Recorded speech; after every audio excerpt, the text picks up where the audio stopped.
Hey everybody, Brian here from Fitzpatrick's. I want to show you this car here. This is a 2020 and it's a Hyundai Kona and this is the hybrid version. In this video I'm going to run through some of the features on the outside and the inside of the car, and we'll go for a quick drive in the car. So by the end of the video then you'll have a good idea of what a Hyundai Kona hybrid is all about from 2020. If you'd like any information on this car, Brian is my name, 086 843 1945. Call, text, WhatsApp, whatever suits. And I'll be happy to go through information on trading your car or scrapping a car or finance or whatever you want to know about the car. Or if I've missed something and you're watching on YouTube, let me know in the comment section below if I've missed out on something that you're curious about. So Kona Hybrid, right? Visually on the outside, it's pretty much identical to its petrol counterpart. However, there is one very, I suppose, obvious feature. So you have these lovely diamond cut wheels. So they're nice and diamond cut, grey in centre, more diamond cut on the outside. These nice spokes, they're an 18-inch wheel. Whereas a petrol one then comes with a 17-inch wheel. And also the diesel as well. So I think these wheels here, they really make a difference to how the car looks on the outside. So the colour in this one is what's called a cyber grey. So it's a very solid type of grey colour. And then in terms of features on the front of the car, the front is really kind of, I suppose, aggressive and unique looking, and it kind of makes them tall looking because they have these kind of high shoulder lines over here. So you have daytime running lights here, headlights in through here, and then fog lights down through there.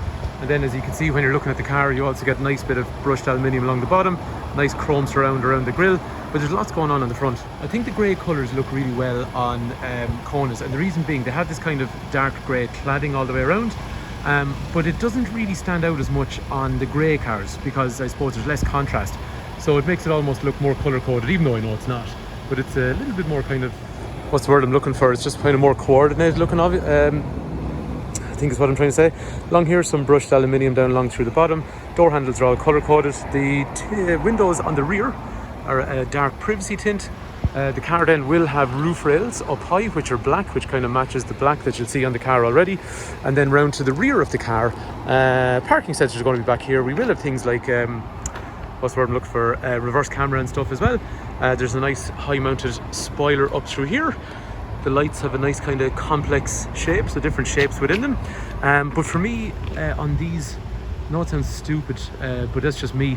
I just like the 18-inch wheels. I think they really kind of make the car look a little bit kind of fatter looking than the petrol version, a little bit more significant. Small bit of chrome down along through here, and then more brushed aluminium along through the bottom along there as well. Okay, so in terms of the boot now, look, for a lot of people on this video, they'll be curious about fuel efficiency and all that stuff. We'll get into that in a minute. I think the boot's in really nice condition. There's plastics up there. They've been kept in nice condition. They don't have a spare wheel option on Kona, but you can drop the boot. So that's one of the advantages, not having a spare wheel. And obviously it weighs a bit less as well because you don't have the weight of the wheel in the back. And just a lot of modern cars, that is the way it's going.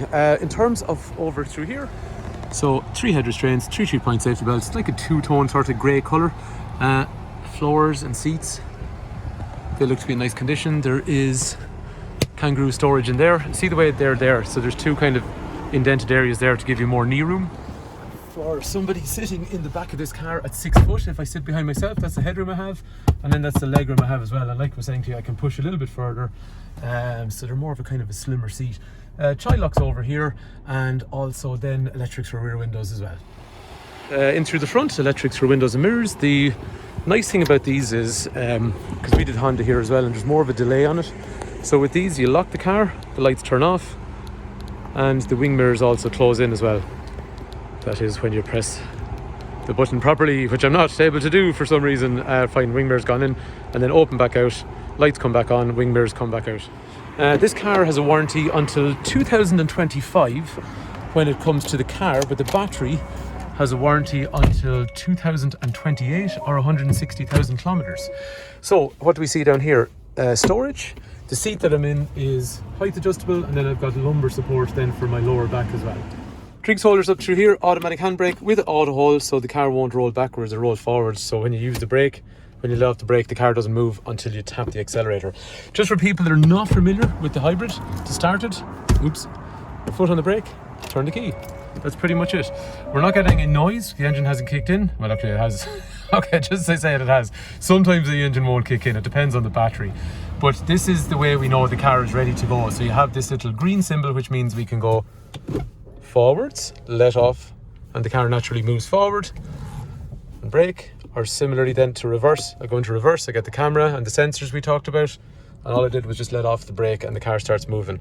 So it's really simple. It's like the thing that people struggle with, I find, going into automatics from manuals: brake, accelerate, that's all. So they pull up and something stops in front of them and they go, oh my god, what do I do? Brake, go. It's a lot less than what you would have done on your manual car.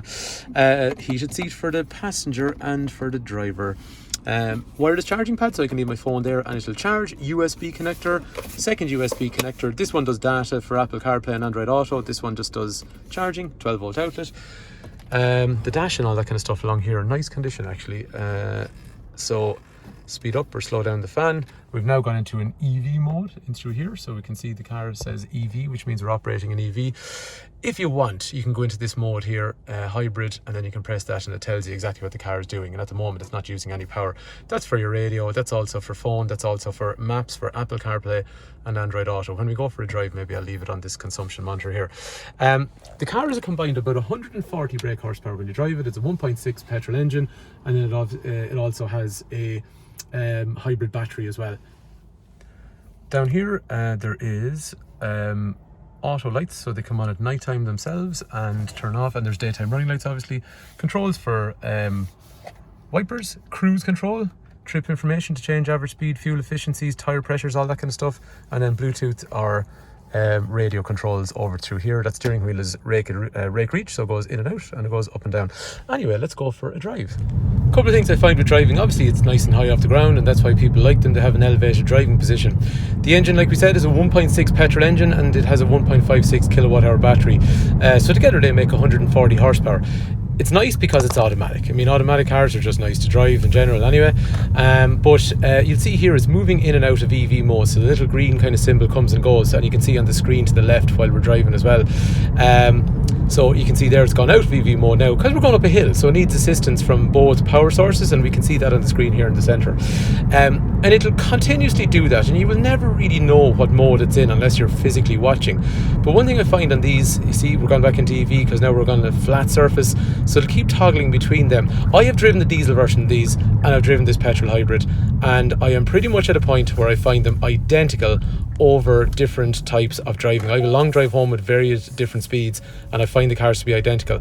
Power wise, there's good power, but what I like about this is we had Hondas and Toyotas and stuff like that over the years. They have this CVT transmission and it screams at you because there's no gears. This one is dual clutch transmission, so it changes gears. So when you're going up through the gears and driving hard, it doesn't scream at you, it just logically goes up through gears. I'm not trying to give you a sales pitch. Drive a Toyota, drive a Honda and CVT, and then drive one of these with dual clutch transmission. This seems like a more kind of refined sort of drive when, we'll say, you observe how the car delivers power when you ask for it. But this example, it drives really good, but come try it yourself. So it drives good anyway. So if there's any more information you want in this car, 086 843 1945. Fitzpatrick's Garage, a family run business in operation for over 70 years. If you want to know more about the car, if you want to come drive it or find out about financing or trading in or whatever it is, give me a shout. Hopefully you like the car, and hopefully the video has been useful. Thanks a million for watching.